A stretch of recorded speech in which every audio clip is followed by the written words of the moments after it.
E como você vai virar o jogo? O que que você Uma coisa é o que você sabe que não sabe, outra coisa é o que você não sabe que não sabe, entende? Então, o que que é que eu não sei por ter deixado isso escapar para perder o jogo? É isso que me intriga mais.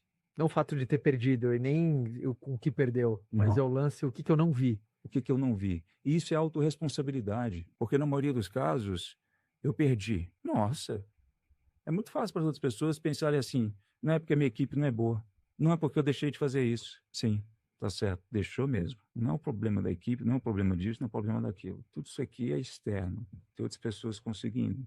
Você vai olhar para cá, onde você não controla, ou aqui onde você controla. Tudo é problema seu. Teu sócio te deu uma punhalada, problema seu. Como é que você vai resolver? A seleção foi boa? Já não tinha te dado indícios disso? Tá reclamando por quê? O que que você vai fazer agora? Que tá mais forte, né?